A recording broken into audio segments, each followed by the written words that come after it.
இருக்க வேண்டும். இந்த 7 கட்டளைகளும் தாயினுடைய கருவிலேயே முடிவானது. இந்த முடிவை யாராலும் மாற்ற முடியாது. அப்ப இந்த முடிவை யாராலையும் மாற்ற முடியாது தெரிஞ்சுக்கிட்டு நாம என்ன பண்றோம்?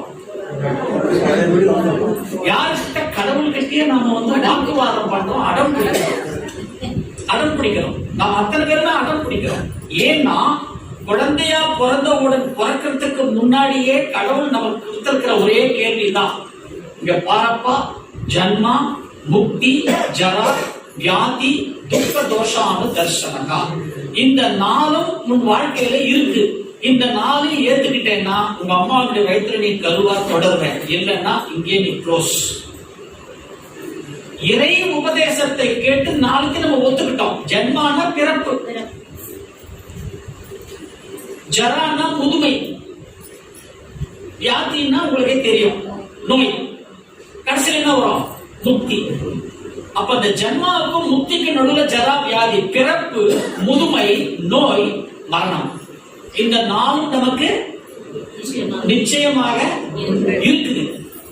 யாருக்காவது இல்லைன்னு சொல்ல முடியுமா? இருக்கு. இந்த 4ஐயும் நீ ஏத்துக்கிறியா அப்படின்னு கேட்டாங்க கடவுள். ஏத்துக்கிறேன்னு சொன்னதுனால தான் இன்னைக்கு நாம இங்க வந்து உட்கார்ந்துருக்கோம். இதெல்லாம் நம்ம பேரையே நமக்கு இல்லை. ஆனால் ஜன்மாவை நாம என்ன பண்றோம்? பிறப்பை நாம என்ன பண்றோம்? பிறப்பை நம்ம என்ன பண்றோம்? பிறப்பை நாம கொண்டாடுகிறோம். இப்ப நான் உங்களுக்கு போன் பண்ணி வாழ்க வளமுடன், நீங்க என்ன போன் பண்றீங்க அப்படின்னா வாழ்க வளமுடன், எனக்கு பேரன் பிறந்திருக்கிறான், பேத்தி பிறந்திருக்கான், வாழ்க வளமுடன், ரொம்ப சந்தோஷம் தான், எப்ப ட்ரீட் கொடுப்பீங்க கேட்கறமா இல்லையா? நம்ம ட்ரீட் கேட்பீங்களா இல்லையா? கேட்க. வாழ்க வளமுடன், எனக்கு முதுமை வந்துருச்சு, எந்த ஹோட்டல்ல ட்ரீட்? எனக்கு நோய் வந்துருச்சு சொன்னாங்க, அப்படியா? எப்ப பத்திரிகை போட்டு செலிப்ரேட் பண்ண போறீங்க? அதெல்லாம் நம்ம யாராவது கொண்டாடுறோமா? ஆனால் 4ஐயும் நம்ம என்ன பண்றோம்? சமமாய் ஏற்றுக்கொள்கிறோம் என்று சொல்லிவிட்டு தான் இந்த பிரபஞ்சத்தில் என்ன பிறப்பை மட்டும் ஏத்துக்கிறோம், மிச்சம் 3 நாம ஏத்துக்க மாட்டேன் அப்படின்னு சொல்லிட்டு இவ்வளவு ஒரு வாக்குவாதத்தை பண்ணிட்டு நாம உட்கார்ந்து தவம் பண்ணால் தவம் வருமா? அப்ப என்ன பண்ணலாம்?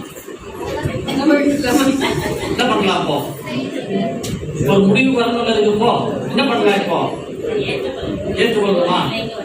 உடனே இது தீர்மானம் பண்ண முடியாது, யோசிப்போம். அது